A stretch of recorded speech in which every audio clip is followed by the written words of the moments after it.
Welcome to Super Rant Season 1 Doomsday Preppers. Here we rewatch superhero movies to explore how they build towards bigger stories, starting with Avengers Doomsday and the MCU.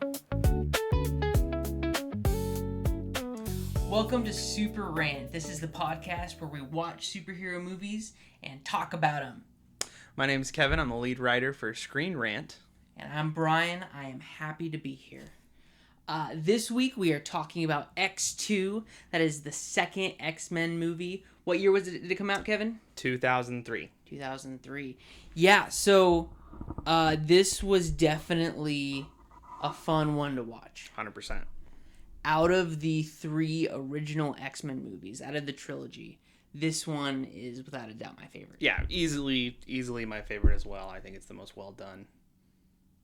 Yeah, and I mean, I think as a whole, when I think about trilogies and which movie is my favorite, typically that ends up being the second one. Mm-hmm. I think of like the Captain America trilogy. Winter Soldier is my favorite. I think of Lord of the Rings. Mm-hmm. Two Towers, my favorite. Empire Strikes Back. Empire Strikes Back is probably my all-time favorite movie. Yeah. And there's just something about like not having to worry about the origin story. Not that the origin story is bad. It's an essential part of the character. No. But these characters are like able to live in their world. We don't have to do as much exposition in establishing who they are. I think it's just a really fun time. You have room to go deeper with new themes you introduced in the first movie, new character dynamics. Like it's X2, United. We get some really cool dynamics with, it's less Xavier and Magneto, and it's more just mutants in general. Yeah. And I think that's brilliant. Yeah, and we get to see some of that interaction with Magneto. He's not really the bad guy of this film. And, we go and we look at the original comics, and there are times where Magneto works with the X-Men. Yeah. And there are times when he works directly against them. Yeah. But overall, this movie's great. Introduces one of the coolest X-Men ever, Nightcrawler. Absolutely. Who I just absolutely love. Easily one of the characters I'm most looking forward to with Doomsday. I'm really excited to see Alan Cumming coming back. Absolutely. I remember seeing an interview not too long ago where he was talking about how challenging filming X2 was and how much it was just really difficult for him and he did not actually enjoy the experience. But on the other side of that coin, he said he really appreciated coming back to the role of Doomsday. Yeah. Because superhero production has progressed quite a bit in the last 13 years. Actors are more comfortable in that experience. Yes. I would hope so. Yes. So I'm excited to see that kind of little bit of redemption for him, and I'm really excited to see him return in Doomsday. Yeah, and I mean, what they did with his character, giving him, like, the angelic tattoos, and I think, like, the sound he makes when he teleports. Perfect. And the smoke that he leaves behind. Mm-hmm. I would love to see all of those things continue on into Doomsday. And maybe they updated it a little bit, but that opening scene where he's going after the... Yeah. Well, hold on real quick. If you haven't seen X2... Pause, go watch, come back, then watch with us, because obviously spoilers. But that opening scene where he's going after the president, he's mind-controlled, and he's just taking out all these guards, and they don't know what to do. I don't know if Doomsday... I think they could do something as cool, but I don't know if you top that scene in the White House. I don't know. I mean, yeah. It'd be interesting to see them use powers in just, like, different ways. Mm-hmm. Oh, yeah. And I'd love to see inspiration from the X-Men show from the 90s, from the comics, and see what they've done with the powers there. Yeah, I mean, one of the coolest things that X-Men 97 did was all those great power synergies. One of my favorite moments was Nightcrawler with Wolverine, pulling Wolverine through a teleport, and you could see that. It was a great sequence. Yes. Something like that would be amazing to see in Doomsday. Absolutely, yeah. Another thing that I really liked in this movie, I thought Patrick Stewart's performance in this movie was really good. Mm-hmm. Yeah. And it just reminded me that he really is, like, the perfect Professor X. Yeah, it's hard to go wrong. And James McAvoy did a great job playing a younger version. Mm-hmm. But when it comes to, like, the core classic Professor X, it's Patrick Stewart. And when Marvel Studios is clearly going for, like, we want the biggest nostalgia hype we can possibly get, it totally makes sense why they're going with the original cast. Yeah. As cool as McAvoy was, as great as Fassbender is as Magneto, Absolutely. I think it's pretty cool that you're getting kind of Patrick Stewart, Ian McKellen for like one last ride, James Marsden, Alan Cumming, you know. Right. I mean, all of that, all of those characters, all of that nostalgia is, I think, going to be a huge part of what Doomsday is about. Yeah. And we're going to get a lot of that maybe 2000s vibe, but we're getting some more kind of classic 90s costumes, some more true to comics costumes, more true to comics powers probably. Yeah. But speaking about powers, Wolverine is a big focus in this movie again. And Stryker's your bad guy, Weapon X program. Yeah. And I love that scene when it's doing the flashback of like how he got the adamantium skeleton and all of that, and they're talking about, you know, oh my gosh, we did it, like, no way, what are we gonna do now? Oh, take his DNA and wipe his memory. And Wolverine starts to stir, and the guy's like, I think he heard you. That's such a that's such a cool line, from Origins. such a cool scene. Like all of that happens in that original. Yeah, it's just so great. Yeah. Something that I think we both noticed when we were watching it too was, the whole X-Men timeline is pretty messed up, and there's lots of stuff all over the place. But they do a pretty good job of referencing some of the throwaway lines in some of the other movies. It's true, especially with this one in X-Men Origins Wolverine, because those are the two that are probably the most closely related. Yeah. Definitely. I wanted to ask you, as far as just like the themes of X2 and how we might see those themes in the MCU in the future. Sure. There's a lot of just like public fear in this one. I think X2 really cements what the core theme of the X-Men are, like even from the comics, which is mutants versus humanity. Is coexistence possible? Magneto says there's no coexistence and we got to go to war. He says in this movie, the war has begun. Because Stryker made the first move, right? On the other side of that coin, you have Xavier, and he wants that coexistence, and he's more hopeful. But we also see a lot of just government fear and making moves and talk of registration. And they're like, you know, there's concerns of a Mutant Registration Act. And it just got me thinking of the only thing the MCU is really missing right now is the mutants. Like, there's been a lot of setup already for the public to be scared of mutants. Sure. Because of just like the Sokovia Accords. Wonder Man just came out, and they have the Doorman waiver, which is, you know, Hollywood's fear of superpowered people. Right. So I feel like everything has been teed up very, very well once we do get like our own, not just the X-Men from another universe like we're going to see in Doomsday, but actual mutants in the main native mutants in the MCU. I think it's going to be really cool. So was there a question? I wanted to ask you, like, do you think like the Department of Damage Control? Sure. Okay, they've been a big deal in like since the first Spider-Man movie, but really a big deal in No Way Home, She-Hulk, Miss Marvel, and they are in Wonder Man, and they're kind of running these cases where they're tracking powered people. Yeah. Do you think they're just being set up to be kind of the face of, like, I don't know, is it going to be like Department the of anti-mutant, you know? Yeah, like anti-mutant sentiments. Like, are they going to be Trask behind Industries like might come Sentinels? Yeah. You know. Well, yeah, I think that's definitely, you know, looking way down the road past Doomsday and Secret Wars. I think that's definitely a possibility. If like Trask comes in, or we have the Friends of Humanity start up, and maybe they're like secretly funded by Department of Damage Control or something. Yeah. But you mentioned earlier, like, what are the themes that we're gonna see continue on? Yeah. And coexistence is the one that I see most strongly going to be happening in Doomsday, because it's clear that there's going to be multiple realities, and if we go based off of the comics, they're fighting for survival. They're fighting to exist, and I'm sure there'll be some of the heroes that, you know, maybe like a Professor X or like a like a Captain America, Mm-hmm. who fight for that coexistence, but there'll be other characters who bring the reality. And the reality of the situation is that no, coexistence isn't possible. It's one or the other. Yeah. And that's going to be like where Magneto comes in. That's probably going to be like a Nick Fury kind of thing. If he's in the movie, like he'd probably be the one to make a tough call like that. Or like Doctor Strange. And so, or I even see Wakanda filling that role too.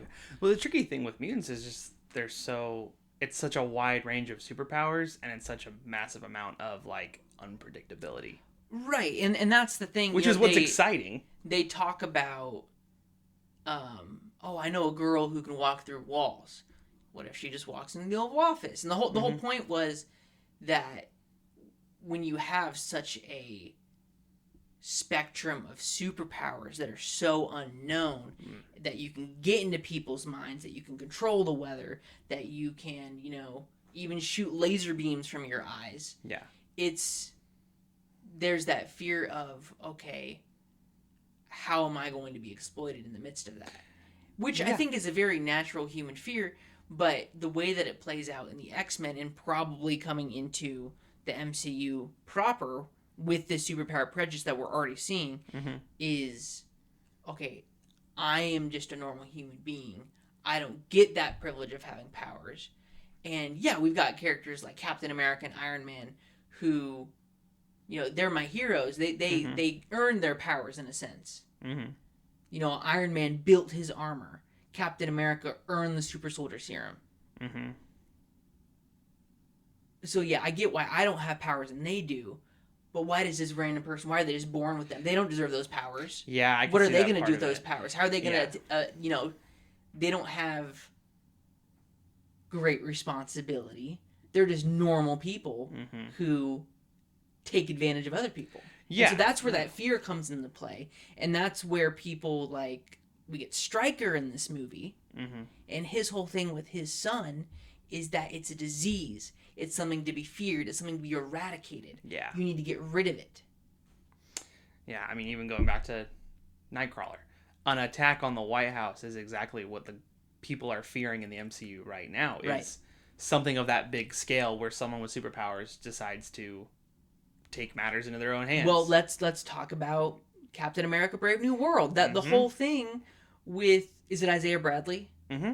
The whole thing was that he was a super soldier. And he was in the White House. Yeah. And he was manipulated. Very, very similar, actually, with brainwashing. That's actually the same thing. It's a massive parallel, actually. It's a massive parallel that I'm just realizing right now.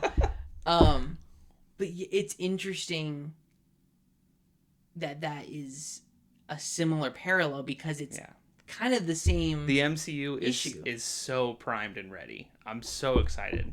So, okay, in this topic of, powers being taken advantage of, Mystique was a huge role in this movie. Yeah. She was the one who freed Magneto. And then there's that whole scene in the middle of the movie where she's manipulating Logan. Yeah. And she's interacting with Nightcrawler and copying his voice. And she's just kind of messing with people, right? Yeah. As we get into Doomsday, what's she going to be doing? Who's she gonna copy? What Marvel MCU heroes, like Captain America, like Iron Man, like Yelena, like whoever. That's fun to think of. Who's she gonna be copying? That's really fun to think How about. is she gonna take advantage of her powers in that way? Here's something with Mystique. In the comics, Mystique is Nightcrawler's mom. Yes. They do not reference it in X2. Isn't she also super duper old? Isn't she even older than Logan? Mm-hmm. Yeah. At least in the comics. Yeah. But they don't reference it in X2. It gets barely referenced with the newer cast in the newer movies with Jennifer Lawrence. It's hinted at. Nobody ever says anything, but because we have Azazel in First Class. Yes. Which is clearly just a red Nightcrawler. I'm very curious if they might finally reference something. Because it's the OG Mystique. It's the OG, yeah. And it's the OG Nightcrawler. So I wonder if they might have that connection, maybe so. Well, and if we talk about that, we can talk about... I don't think Rogue is going to be in the movie, but, Rogue was adopted by Mystique. Yeah. So technically, Rogue and Nightcrawler are siblings. Yeah. In a weird they didn't really go down that path in the movies, but no, I just think it'd be really interesting to see what kind of dynamics we might see in Doomsday. Right. Something I want to point out too. Mm-hmm. Moving on to some other characters. This is going to be my sticking point for this movie and the next movie. Scott, Cyclops, underutilized. There's a whole chunk of the movie where he's just like not. There's probably like an hour's worth of the movie where he's just like being reconditioned, being brainwashed by Stryker. Yeah. But that's just said. You never see it happen until near the end of the movie when he comes out and he's fighting Jean. Yes. And it's like, dang it, man. Like, he's so cool. And he's got that sweet jacket on. And, like, he's rolling Professor X into the jail. And it's like, that's a cool guy. Mm-hmm. Nice shades. Thanks. I'm really excited to see. I'm really excited to see him. I really think he needs to be... I want him to be a lead. I really think he needs to be a lead. I think he needs to be leading the X-Men team in the same way that, like, Captain America Sam Wilson is going to be leading his Avengers team. 100%. I need to see Cyclops in a more prominent role. Yeah. Where he's given the time and attention he deserves rather than just showing up to shoot some lasers. Yeah. No, I'm excited for more of a lead role, more depth. Yes, beyond just... Yes, 100%. Yeah. Moving on, unless you had anything else you wanted to bring up. Just one more thing. I mean, so you get to the end of this movie, and it's so clear that they were expecting a third movie by this point. Mm-hmm. And they're setting stuff up like, oh, we'll be watching. And there's the very last scene of the movie is Jean as the Phoenix Force, like, underneath the water. And it's like, oh my gosh, she's still alive. Yeah. So my whole thing is like, that's why a lot of times I think third movies tend to fall flat. Is because they're expecting things during the second movie that they're planning for the third movie, but then things change. Plans change. Now that being said, there's some really good third movies out there. Return of the Jedi is great.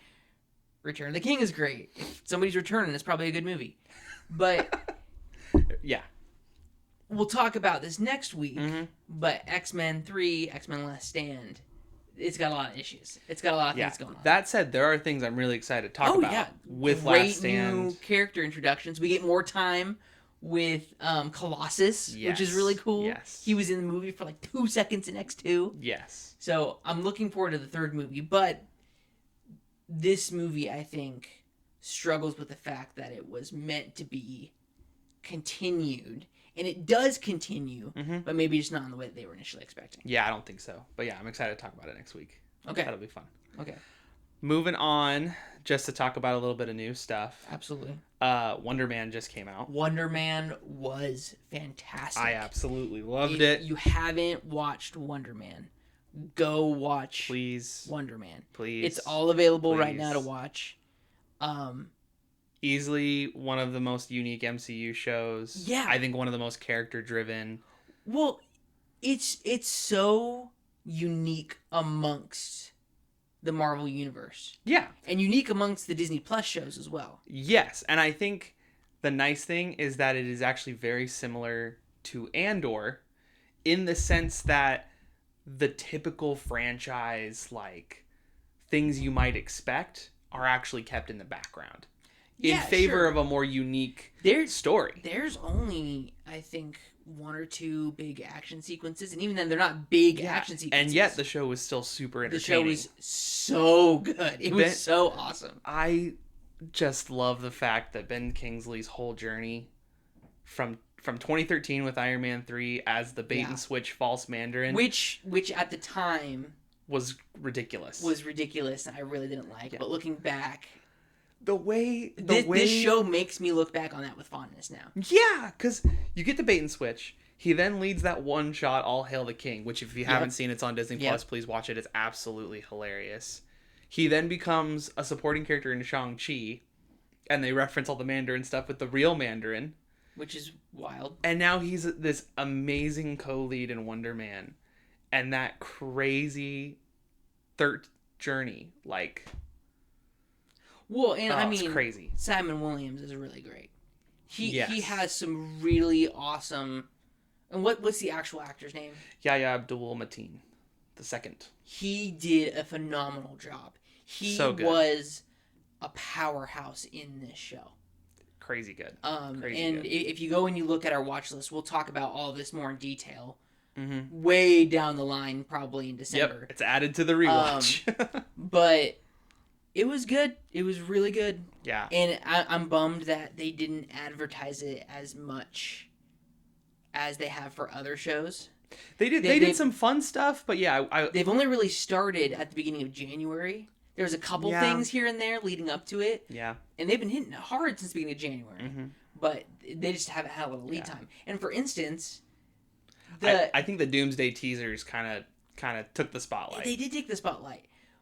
And on the other side of things now that the show's out, the day that the show came out, we also got Daredevil Born Again Season 2 trailer. Which was an awesome trailer. Which is really cool. But I'm like, why would they release that on the same day as this other show? And I feel like they just weren't confident in it, which is weird because it was a really good show. Honestly, if I remember right, I think they were originally considering it as a tax write-off. Like they weren't going to release it at all. And then they changed their minds and released it, which blows my mind because it's really good. I think they made the right decision dropping all 8 episodes on the same day. I think it's meant to be watched either all at once, which will take you about 4 hours, or a couple at a time. Yeah. But there's some good cliffhangers during specific episodes, and I think it's good as a really cohesive story. Yeah, could not recommend it enough. Well, anyways, moving on. Like we said, Daredevil Born Again Season 2 trailer came out. Yes, that trailer was very cool. Really cool. Really excited for that. The original Netflix Daredevil show was one of my favorite. Yeah. So I think it actually is my favorite show of all time. Mm-hmm. So I'm really looking forward to that. Any other news bits you got for us? I'm just really excited for Jessica Jones. Yeah, she's coming back. Yep, that's gonna be really cool. Which brings into the question: are we going to see Luke Cage again at some point? Are we going to see Iron Fist again? Yeah, I think Mike Coulter, the guy who played Luke Cage, he gave some comments recently where he was saying there are conversations. I'd love to come back, get all the Defenders together again. Yep, that would be super exciting. I mean, Secret Wars is a great opportunity for that. Just saying. Yeah. Well, anyways, I think that's all we've got for today. Mm-hmm. Next week we'll be watching X-Men Last Stand. That's the 3rd X-Men movie, so please go watch that before you come back for that episode. And we'll see you next Friday. Thank you for listening to Super Rant Season 1 Doomsday Preppers. Look out for our following episode next Friday. And remember to watch the upcoming movie before listening. You can find a link to our watch schedule on our YouTube page.